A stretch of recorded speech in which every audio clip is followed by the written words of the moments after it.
Good morning, babies. Good morning, everybody. It's your girl, Smashley, back with another smash hit video. I'm gonna call this is gonna be a series, and I'm gonna start calling it the Internet Files. The Internet Fact Files, something like that. We're gonna work with the title. This is my Monday morning report. We're gonna do this. Let's shoot for a few times a week. We'll see how it goes. This is my Monday morning report, and I want to open it with saying, you need to get yourself a girl like Maya. You need to get yourself a girl like Maya.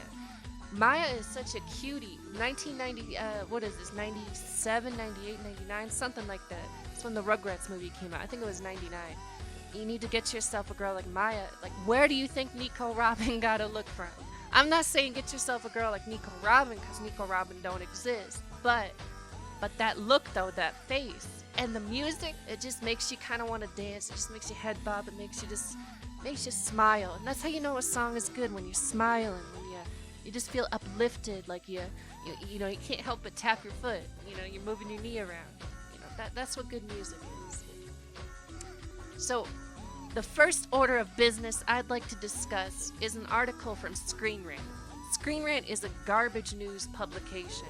I mean, of course there's going to be people arguing, and I've had people say this to me before, well, if you don't like it, why would you give them a view? My view is insignificant. I don't care. I'll give him a view to make fun of him. It's whatever.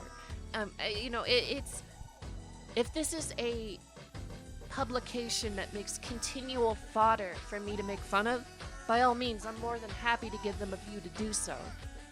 Then of course the crowd says, oh, they say. Well, any attention is good attention. I'm not a purveyor. I'm not a supporter of that mentality.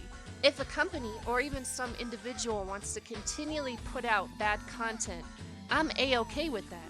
And the reason being is I can make that bad content into good content.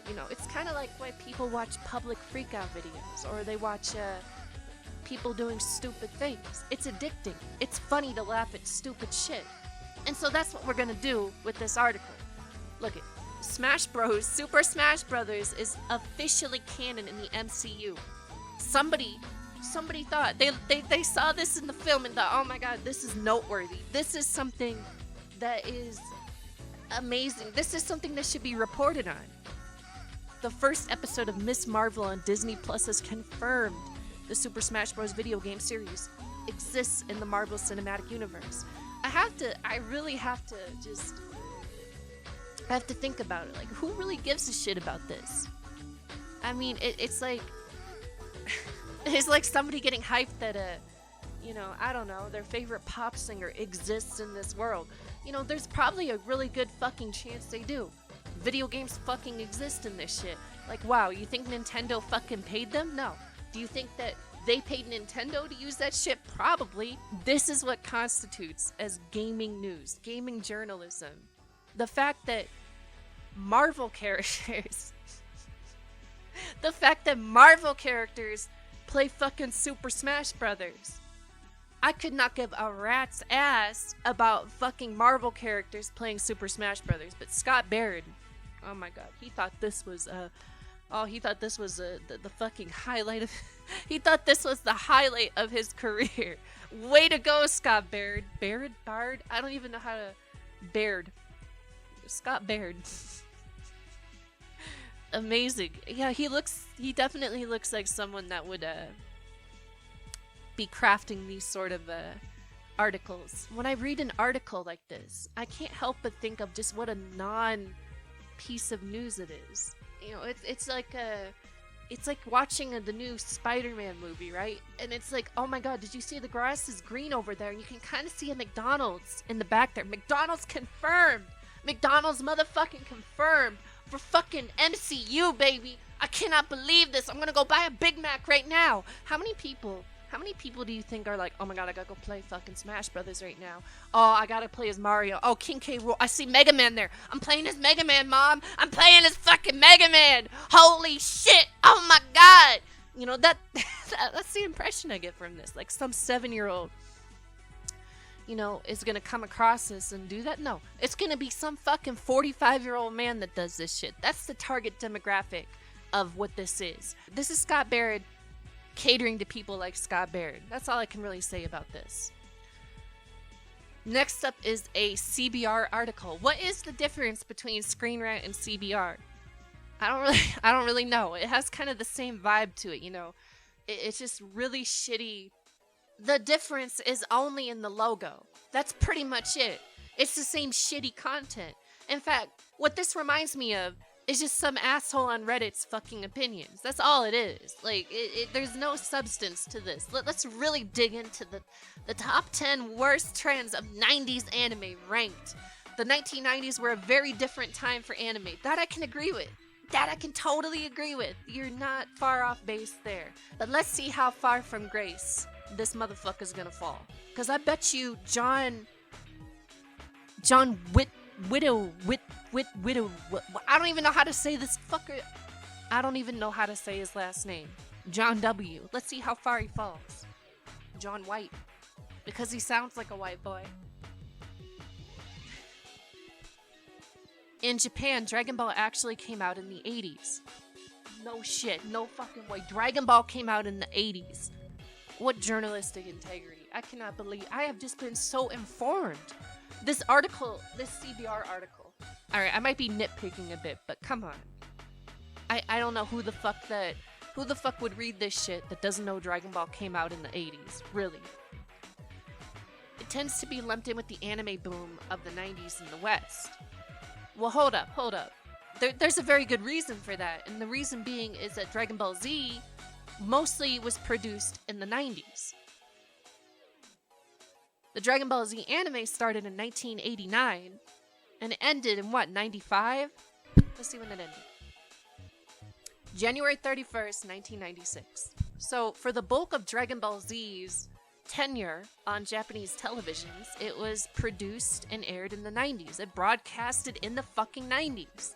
The manga started in what, 85, 84, something like that? Likewise, a show from the 2000s might have been based on a manga or a spin-off of a series from the previous decade. While many of these trends were created or at least popularized during the 1990s, this doesn't mean they ended with the decade.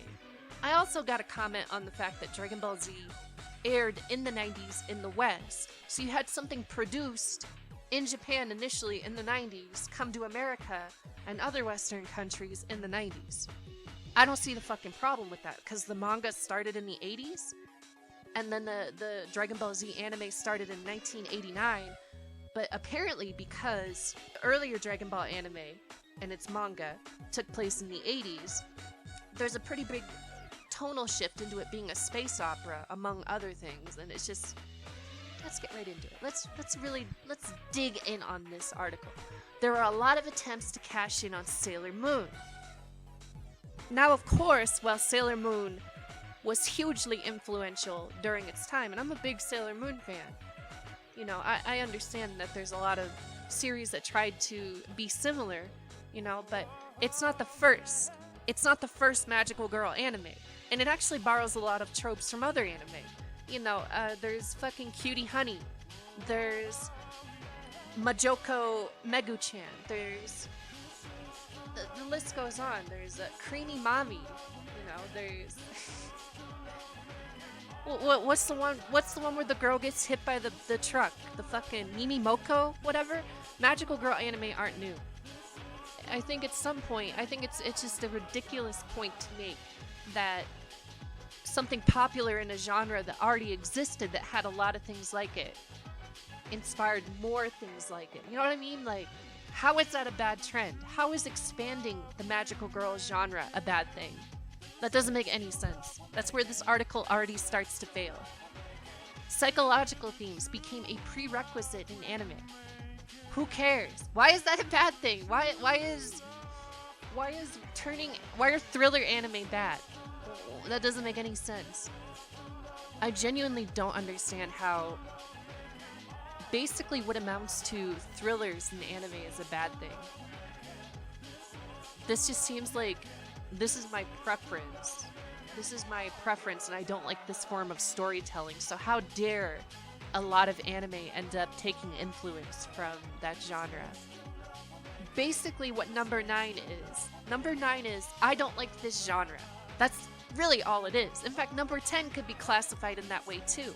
How is Perfect Blue or Ghost in the Shell bad? How is that a bad trend?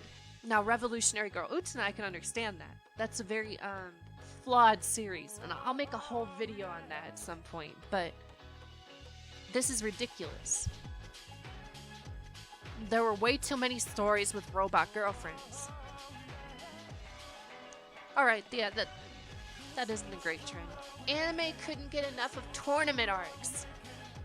There were a lot of shonen anime that had tournament arcs, and there still are.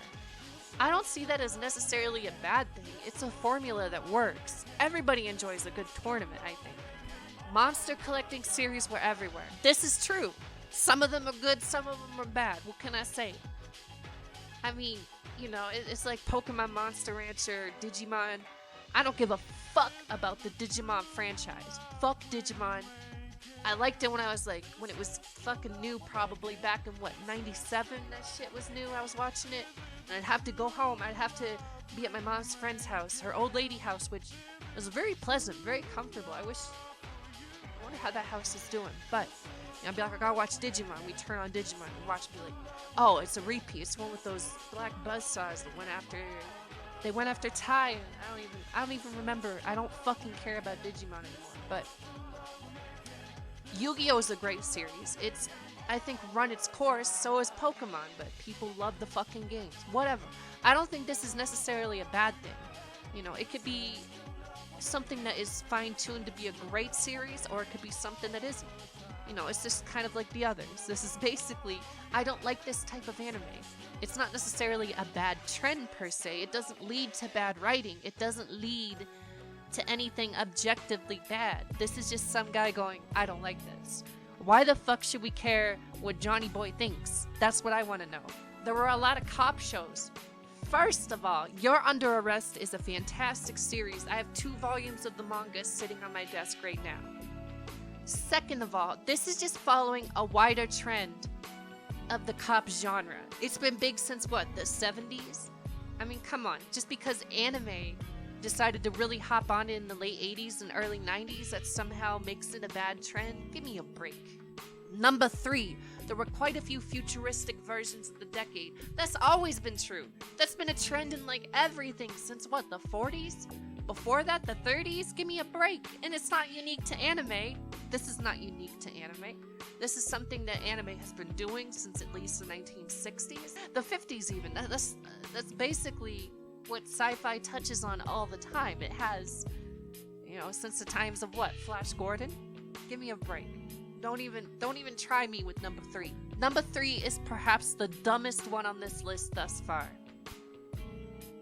Disney mockbusters were becoming en vogue. I guess. I mean, there is potentially a case to be made for this point, but it's not really expanded upon. Anime was just getting bleaker and darker.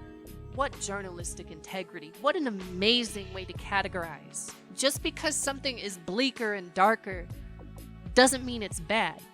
I don't necessarily understand why something darker becoming mainstream is a bad thing.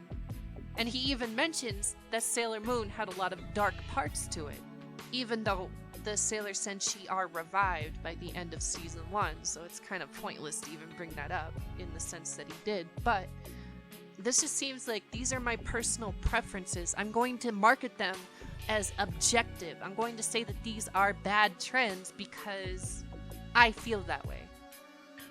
So what this entire article can be boiled down to is really simple. It's really simple, baby. Listen. This entire dumb motherfucking article can be boiled down to, here's a claim. I'm not going to evidence that claim, but I'm going to give commentary that has examples of things that are related to that claim. In essence, the claim is that these things are bad. Well, here are some examples of those things. I'm not going to tell you why they're bad, but that's basically just my preference. That's all this is. It's claim and commentary. I mean, that's the evidence. If you want to argue there's evidence in this, the evidence is the fact that these shows exist, which is not evidence for the claim being made. That's the difference. Way to go. Way to go, John Whitey boy. All right, next up, we've got a CBR article. Third one in a row. Let's go.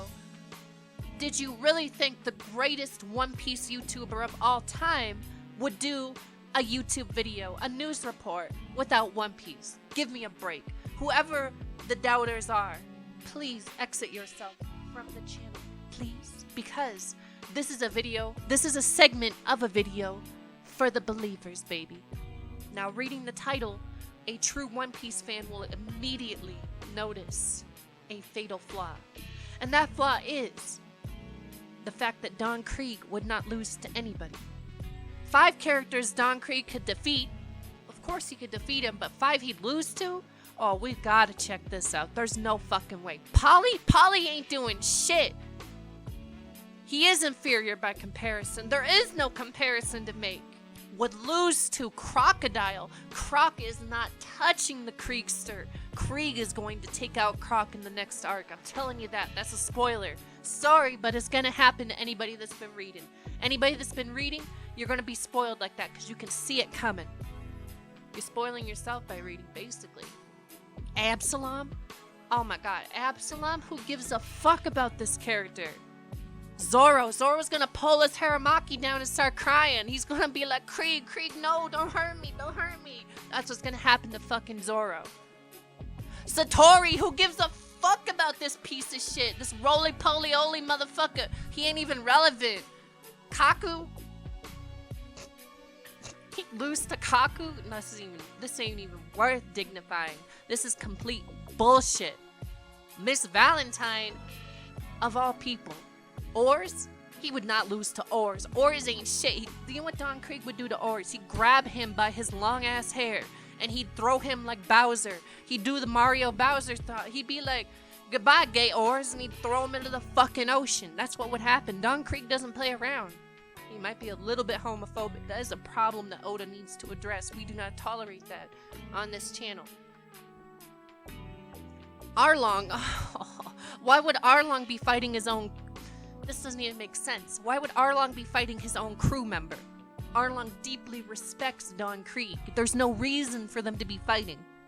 Oh, now this is a toss-up. Krieg might struggle a bit against Miss All Sunday. But I feel as though it would result in her basically admitting that Don Krieg is the most powerful villain of all time. He is basically the protagonist. But then again, you know that everybody is the protagonist of their own story. But this is not Nico Robin's story. This is Don Krieg's. That's why they call it One Piece. Moving on, we've got Iranian Hulk. Now, I meant to report on this earlier because, as you know, I am a big fan of keeping up with the Iranian Hulk, and I've been very curious to know what happened to him after he got boned. And it looks like his catfishing days are over and he got knocked out in the fucking first round, baby. Truly, truly pathetic. Iranian Hulk. It looks like it doesn't matter if you have a woman telling you what to do, does it? Because you fucking lost regardless. Oh my god, you are a sad excuse for a man. Truly pathetic. This Iranian bodybuilder is about to make his MMA debut. Yeah, let's see how well that goes. This photo has been removed. It's only been like a week. Oh, here he goes. Let's see what he does. Oh. What is he gonna do? Oh, the video's buffering. That's bullshit. Oh, come on. Oh, Hulk struggling. He's struggling. His Photoshop can't save him now. Oh, the tubby Tupperware. He's gonna get punched. He's getting punched. Oh, I'm surprised he isn't trying to get some honey saying, oh, bother. Oh, what's he gonna do? My goodness, he looks like he's gonna have a heart attack. Hulk gonna have a heart attack, my goodness. He's not, he's not like Hulk. He's more like a... He kind of has the body shape of a mix between Rosie O'Donnell and John Candy.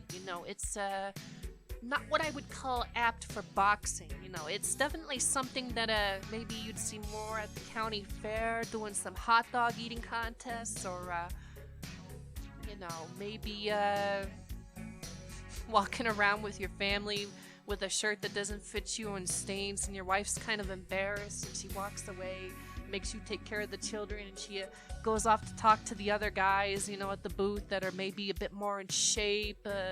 maybe even their side shows or their strong men, and she kind of goes, or maybe your wife is over talking to the pretty girls. Maybe she's talking to the beauty queens that are over, or maybe she's talking to the hot lady at the concession stand handing out cotton candy, and she's like, I'm single, which is pretty dishonest. But I feel as though anyone that would be married to the Iranian Hulk would probably say they're single too if they were out in public with them. Hulk is channeling Martin Ford. Oh, but he channeled himself instead. What a mistake, what a mistake. Oh my god, what will Hulk do? What will Hulk do? Hulk will fall over and cause an earthquake in Iran. He must fight Minowaman, whatever that means.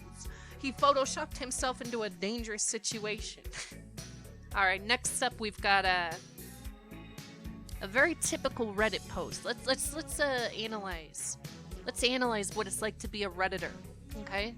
Nietzsche is big in anime with a good reason. Japan experienced the death of God in a very sudden and dramatic way, blah blah blah.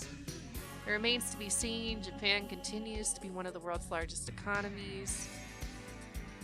The sacrifice, pickpocket, Madoka magic.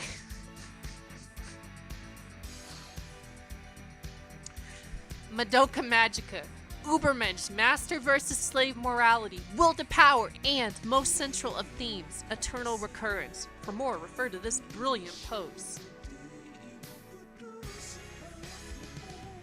Oh my god, someone actually typed this much. Holy shit. What a fucking waste of time. Bruh, the people that wrote this shit are probably like, it's not that deep.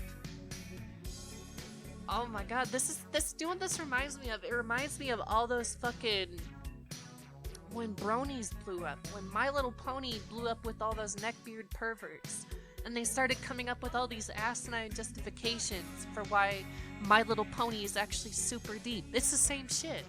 It's the exact same motherfucking shit. All superhero movies and comics are the results of Nietzsche. More like the result of Carlyle. Superman is literally the Ubermensch translated into English.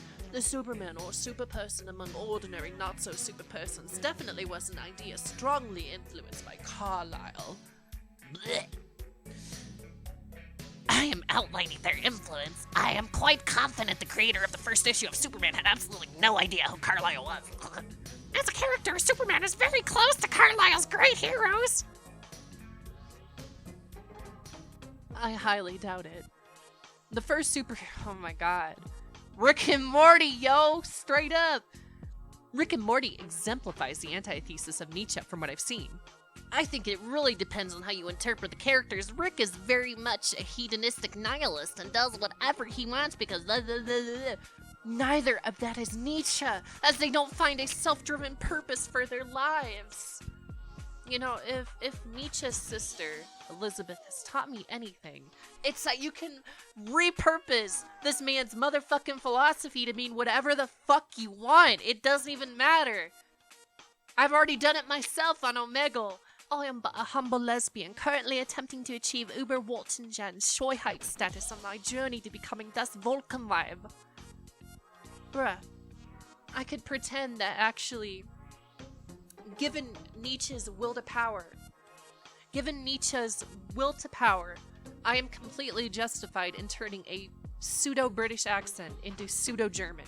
Because it is my truth, it is my power, it is self-driven, I am the Ubermensch. I am the overhuman, the overman, the overwoman, whatever you want to call me, I transcend. Despite the masculine hegemony. And people will argue incessantly, oh, well, Nietzsche actually, his Ubermensch is, it's a woman, it can only be a woman, and he believed the perfect woman is so much greater than the perfect man, but so much more rare. Bruh, give me a fucking break. Finally, lastly in our Monday morning report, we have a very interesting channel about Dragon Ball Z power levels. It has 328,000 subscribers, DBZ Mackie. Fucking give me... I don't even know how to respond to this. Vegeta's power level is 5.5 quadrillion. But guess what? It goes up to 110 quintillion. Wow, he's so powerful. That's all this is. Like, this guy's pulling numbers out of his ass. 110 trillion. Like, can these people even... Can they even, like, understand how big these numbers are and what it would mean to quantify them in any such of a meaning... In any sort of meaningful way? I feel like they just throw numbers out because they're big. And they want to seem smart, or they want to seem like they know what they're talking about, and it's like, oh, I love this character, they're stronger, they'd win. My favorite character beats yours, infinity. My character's power level is infinity. Well, mine's infinity plus 1. Congratulations, like, you're 7 years old again. 6 quadrillion, 130 quintillion. Oh my god, it keeps getting better. Fuck this. Goku versus Superman power levels. Wow. I wonder what that looks like. 12.5 septillion. 75 million. Okay. 5 billion. 12 billion. 1 trillion. Yeah, these are 1 quadrillion. These are totally, completely valid numbers. They make so much sense. Like, every other fucking character from any universe, they always scale with Dragon Ball Z power levels, of which his are all completely logical and derived from the source material. Like, what a great channel. 457,000 views. But people aren't happy. Uh-oh. Uh-oh. Can't have another series rival Dragon Ball. That's a lot of dislikes. Uh-oh. Oh, Superman versus Batman. Turn that fucking music off. His power level is 50, okay. Batman's power level is 6,500,000,000. Oh boy. Superman 4, what? How is... Okay. The Batman Who Laughs has a power level of 13 septillion.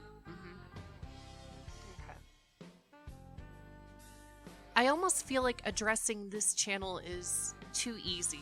Like, it's low-hanging fruit. And for that reason, I feel like it fits perfectly as a closer for this segment. 105 cm. Is that talking about, like, her measurements? Go figure that a Dragon Ball fan is a pervert. Is anyone surprised? In fact, let's hear a word from the creator. Let's close on a word from the creator. I asked you guys to ask questions for the Q&A. That's but enough. by far the most... No, we're done. This is Smashley signing out.